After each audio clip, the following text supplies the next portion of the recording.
Students, हमारा chapter number 1 चल रहा है ग्रुप्स एंड सब ग्रुप्स। उसकी हमने डेफिनेशन देखी थी कि ग्रुप क्या होता है। एक non empty set together with the binary operation star satisfying 4 properties.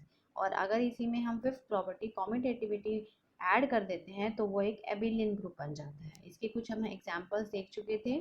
अब हम स्टार्ट करते हैं example number 4। Let M3 denote the set of all 3x3 non-singular matrices.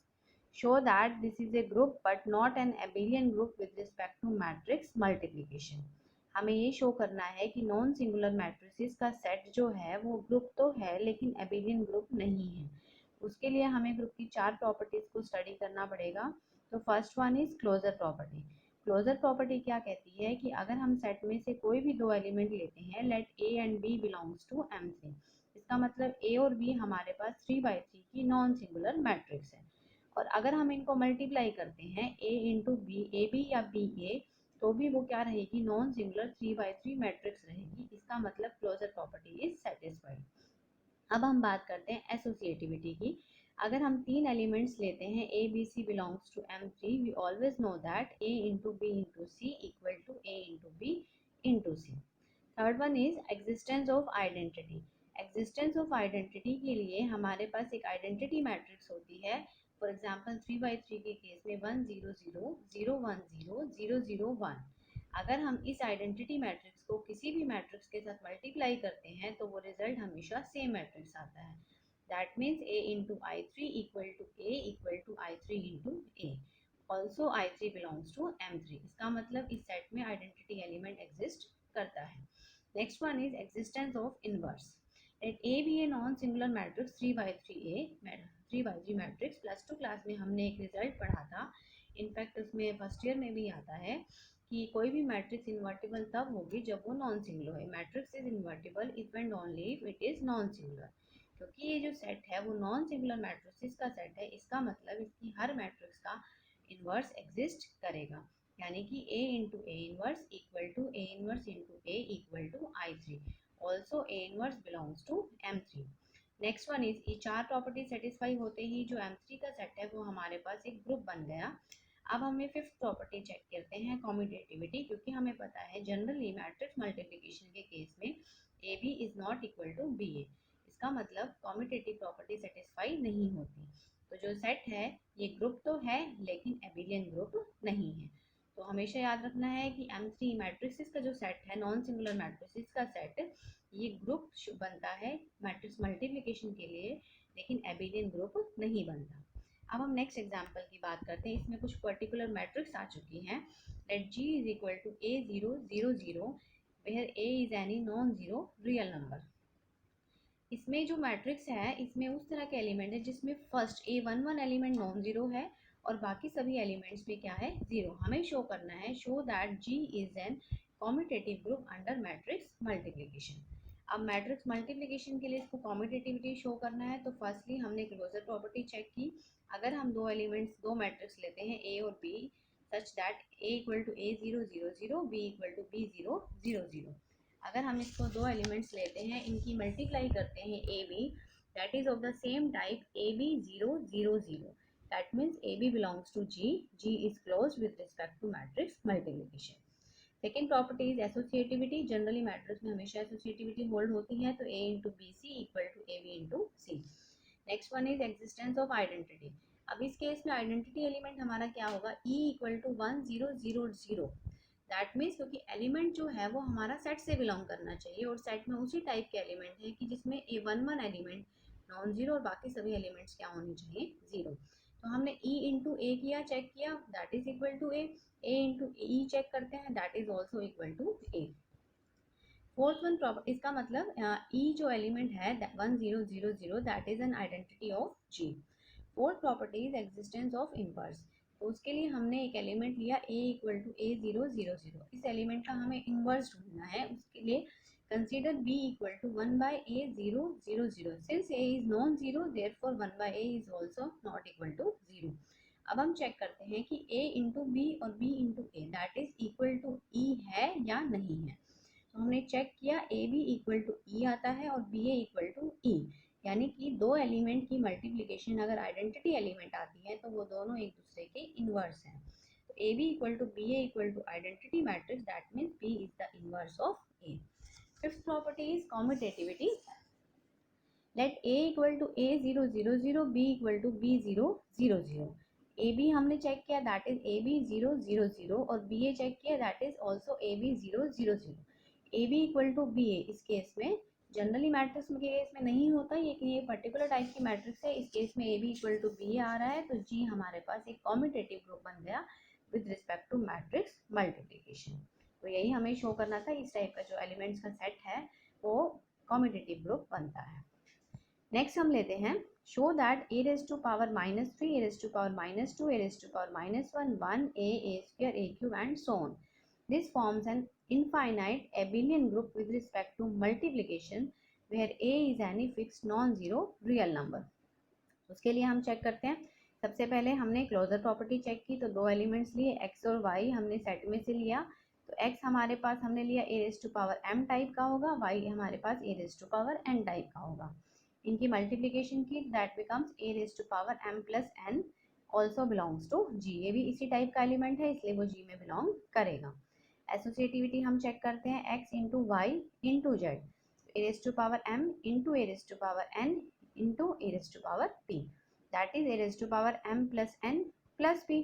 इसको हम लिख सकते हैं A raise to power m plus n plus p. इसको हम लिख सकते हैं A raise to power m into A raise to power n into A raise to power p, that means x into y into z. Associativity holds. Next one is existence of identity. 1 इस case में हमारे पास identity element बनेगा, क्योंकि हम 1 को A raise to power m से multiply करते हैं, और तो A raise to power m आएगा, और A raise to power m equal to into 1. अब 1 is A raise to power 0, इसी टाइप का एलिमेंट है, तो वो हमारा g में बिलोंग करेगा. Existence of inverse. For each x belongs to G, there exists a unique element 1 by x belongs to G. तो x इंटू 1 by x करते हैं, तो a की पावर m को अगर हम a की पावर -m से मल्टीप्लाई करते हैं, तो रिजल्ट हमारे पास 1 आता है. इसका मतलब हर एलिमेंट का इन्वर्स एग्जिस्ट करता है.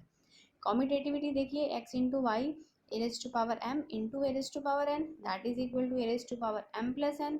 इसको हम लिख सकते हैं A raise to power n plus m, that is equal to a raised to power n into a raised to power m, is that is equal to y into x, यानी कि x into y equal to y into x. तो 5 property satisfy होते ही जो हमारे पास given set था, that forms an infinite abelian group with respect to multiplication. Next भी हमारे पास ऐसे ही रहेगा.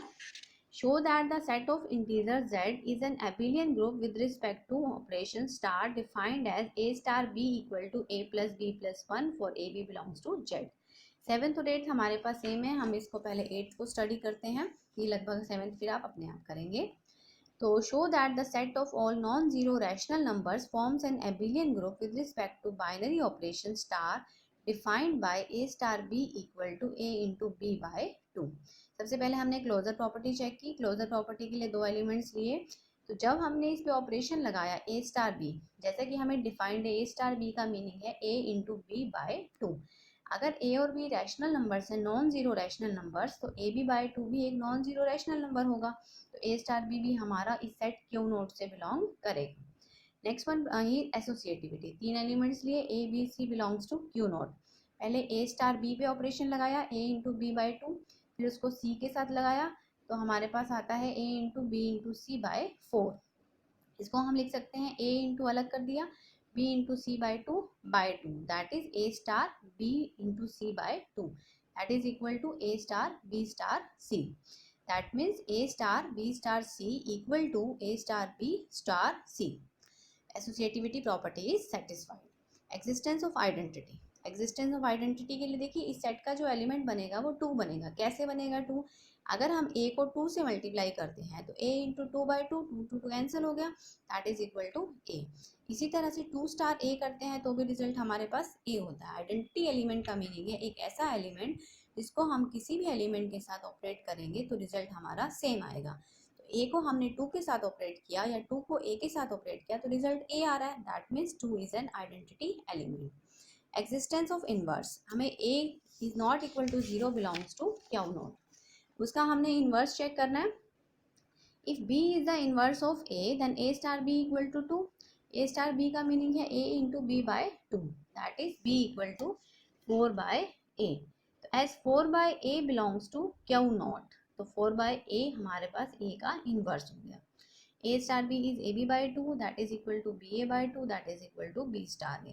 That means commutativity property is also satisfied. तो Q naught is an abelian group with respect to star.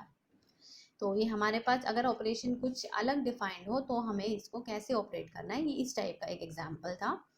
Next is prove that the set Q naught of all non-zero rational numbers forms an abelian group under the operation of multiplication of rational numbers.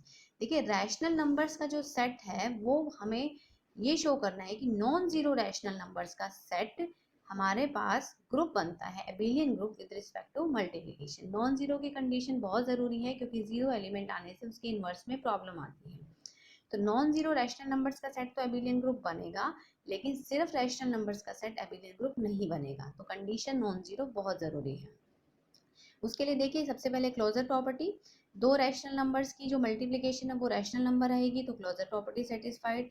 Associativity, आगे पीछे rational numbers को multiply करते हैं तो हमारा result same आता है।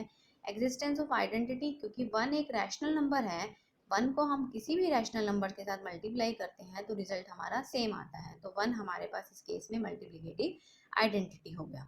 Existence of inverse, अगर रैशनल नंबर हम ले p/q, denominator is not zero, p/q का जो इनवर्स होगा दैट इज q/p, तो p/q into q/p that is equal to 1। इसका मतलब हर नॉन जीरो एलिमेंट का इनवर्स एग्जिस्ट करता है। अब देखिए नॉन जीरो की कंडीशन इसलिए ज़रूरी है क्योंकि जीरो का इनवर्स नहीं आएगा। जीरो का इनवर्स अगर हम निकालते हैं 1/0 अगर हम करेंगे तो वो इनफाइनाइट बन जाता है। इसलिए इस सेट में नॉन जीरो एलिमेंट की कंडीशन ज़रूरी है कि जीरो एलिमेंट आते ही उसका इन्वर्स नहीं आएगा तो वो ग्रुप नहीं बनेगा, और अगर सेट में नॉन जीरो एलिमेंट है तो वो ग्रुप फॉर्म करेगा। कॉम्यूटेटिविटी, दो रैशनल नंबर्स की मल्टीप्लाई अगर हम a इंटू बी करें या b इंटू के करें दोनों हमेशा सेम रहेगा। इसका मतलब 5 प्रॉपर्टीज इस केस में सेटिस्फाई होती हैं। तो ये rational non zero rational numbers का सेट हमारे पास ग्रुप फॉर्म करता है। इसी तरह से नेक्स्ट है prove that the set G equal to a plus B root of 2 is an abelian group with respect to addition. Same process से अगर हम इस तरह के एलिमेंट होंगे तो हम इस केस में भी एबिलियन ग्रुप को फॉर्म करा सकते हैं। सेम प्रोसेस से हमें सारी प्रॉपर्टीज को चेक करना है। Thank you.